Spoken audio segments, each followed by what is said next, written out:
திருவாரூரில் தெற்கரத வீதியில் தாவேக தலைவர் விஜய் இன்னும் சற்று நேரத்தில் பிரச்சாரத்தை மேற்கொள்ள இருக்கிறார். மேலும் விவரங்களோடு இணைகிறார் செய்தியாளர் ஜெர்ரி. வணக்கம் ஜெர்ரி, விவரங்கள். வணக்கம். தாவேக தலைவர் விஜய் நாகை மாவட்டத்தை தொடர்ந்து திருவாரூர் மாவட்டத்திற்கு தற்பொழுது வந்திருக்கிறார். தமிழ்நாட்டில் அடுத்த ஆண்டு சட்டப்பேரவை தேர்தலையொட்டி தாவேக தலைவர் விஜய் மக்கள் சந்திப்பு பிரச்சாரத்தை மேற்கொண்டு வருகிறார். இன்று நாகப்பட்டினம், திருவாரூரில் மக்களை சந்தித்து வருகிறார். இதற்காக சென்னையிலிருந்து இன்று காலை தனி விமானத்தில் திருச்சி விமான நிலையத்தில் வந்த அவர் அங்கிருந்து கார் மூலம் நாகப்பட்டினம் வந்தார். நாகப்பட்டினம் புத்தூர் ரவுண்டானா பகுதியில் உள்ள அண்ணா சிலை அருகே தொண்டர்கள் மத்தியில் பேசினார். முதல்வரின் வெளிநாட்டு பயணம், நாகை மாவட்டத்தில் உள்ள பிரச்சனைகள், மீனவர்கள் விவகாரம் குறித்து மக்களிடையே பேசினார். இதன் தொடர்ச்சியாக திருவாரூர் மாவட்டத்திற்கு தற்பொழுது வருகை தந்திருக்கிறார். ஏராளமான தொண்டர்கள் தமிழக வெற்றி கழக தலைவர் விஜயை வரவேற்றிருக்கிறார்கள். தமிழக வெற்றி கழக தலைவர் விஜய் மக்கள் சந்திப்பு பயணத்தை தொடங்கி நடத்தி வருகிறார். கடந்த சனிக்கிழமை செப்டம்பர் 13ஆம் தேதி திருச்சியில் தனது முதல் மக்கள் சந்திப்பு பயணத்தை தொடங்கினார். திருச்சியில் தாவேக தொண்டர்கள் அவருக்கு மிக உற்சாக வரவேற்பு அளித்தனர். திரும்பும் திசையெங்கும் மக்கள் வெள்ளத்தில் நீந்தி வந்து உரையாற்றிருந்தார். அதன் காரணமாக ஒரே நாளில் 3 மாவட்டங்களை கவர் செய்வது சிரமமா இருப்பதால இன்றைய சந்திப்புல ஒரு மாவட்டத்தை, அதாவது திருவாரூர் மாவட்டம், நாகை மாவட்டத்தில் மட்டும் மக்கள் சந்திப்பை நடத்தி மயிலாடுதுறை மாவட்டத்தை தவிர்த்திருக்கிறார். இது முன்னதாக நாகை மாவட்டத்துல மக்கள் சந்திப்பின் போது பல்வேறு விஷயங்களை பேசினார். மீனவர்கள் தொடர்பான விஷயங்களை தொடர்ந்து அவர் உற்சாகமூட்டும் வகையில இருந்தது. அதன் தொடர்ச்சியாக தற்பொழுது ஏறத்தாழ 30 கிலோமீட்டர் தாண்டி மக்கள் வெள்ளத்துல நீந்தி வந்து தற்பொழுது திருவாரூர் மாவட்டத்தை வந்தடைந்திருக்கிறார். இன்னும் சற்று நேரத்துல விஜய் பேச இருக்கிறார். இந்த இடமானது திருவாரூர் மாவட்டம் முன்னாள் முதல்வருடைய இடமாக கருதப்படுகிறது. இந்த இடத்துல என்ன பேச போகிறார் விஜய் என்று மக்கள் ஆவலோடு காத்துக் கொண்டிருக்கிறார்கள்.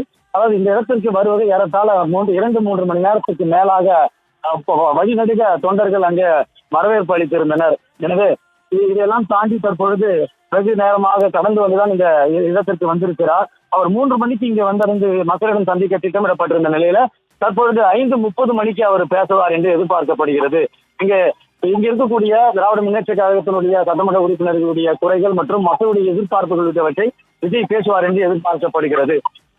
ஜெர்ரி, அதே மாதிரி தொண்டர்கள் தரும் பரிசுகளையும் அவர் ஏற்றுக்கொள்ளும் அந்த காட்சிகளையும் தற்போது பார்த்து வருகிறோம். அது குறித்த விவரங்கள். வணக்கம்.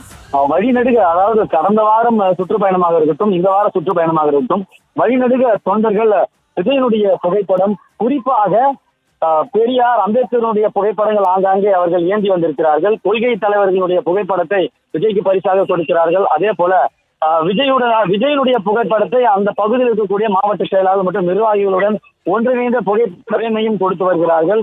ஆங்காங்கே விஜய்க்கு மாலைகள் அணிவிக்கப்பட்டது. திருவாரூருடைய மாவட்டத்தில் என்ட்ரியான அந்த இடத்திலேயே ராட்சத மாலை கிரேன் மூலமாக விஜய்க்கு அளிக்கப்பட்டது. அந்த வரவேற்பையும் மகிழ்ச்சியோடு விஜய் ஏற்றுக்கொண்டார். அதன் தொடர்ச்சியாக சிறுமிகள், சிறார்கள், குழந்தைகள் மூலமாக பரிசுகள் அவருக்கு வழங்கப்படுகிறது. அதையும் அவர் வாகனத்தை நிறுத்தி பெற்றுக் கொள்கிறார். தொண்டர்கள் வெளியே நின்று வரவேற்கக்கூடிய அந்த துண்டுகளையும் வீசி வருகிறார்கள். அதையும் கீழே வீசாமல் அவர் பெற்றுக்கொண்டு அவர் தோளிலே போட்டுக் கொள்ளக்கூடிய அந்த காட்சிகளையும் பார்க்க முடிகிறது. சரி, அதே மாதிரி விஜய்க்கு திருவாரூரில் என்ட்ரி ஆனோனே கிரெயின் மூலம் விஜய்க்கு மாலை அணிவித்து வரவேற்பு அளித்தனர். அது குறித்த விவரங்கள். போலீசார் பல்வேறு கெடுபிடிகளை கொடுக்கிறார்கள் என்று தமிழக வெற்றி கழகத்தினர் குற்றம் சாட்டினாலும் கூட விஜய்க்கு பட்டாசு வெடித்து வரவேற்பு அளிக்கக்கூடாது, மேலதாளங்கள் முழங்கக்கூடாது, பொதுமக்களுக்கு இடையூறை ஏற்படுத்தக்கூடாது என்று பல்வேறு நிபந்தனைகள் அளிக்கப்பட்டிருந்தது.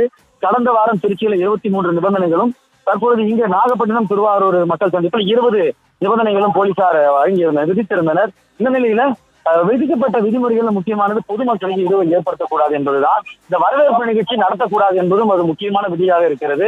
இந்த வகையில் அந்த விதிகளை எல்லாம் பொருட்படுத்தாமல் முதலாக தற்பொழுது கட்சி தலைவராகி இங்கே வந்திருக்கிறார். எனவே உற்சாகத்துல அவர்கள் கிரேன் மூலமாக மாலை அணிவித்திருக்கிறார்கள்.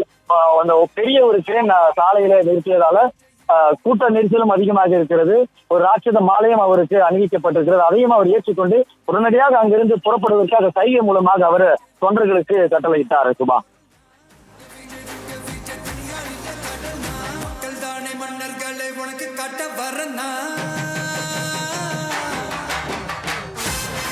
கூடுதல் விவரங்களுக்கு நன்றி ஜெர்ரி.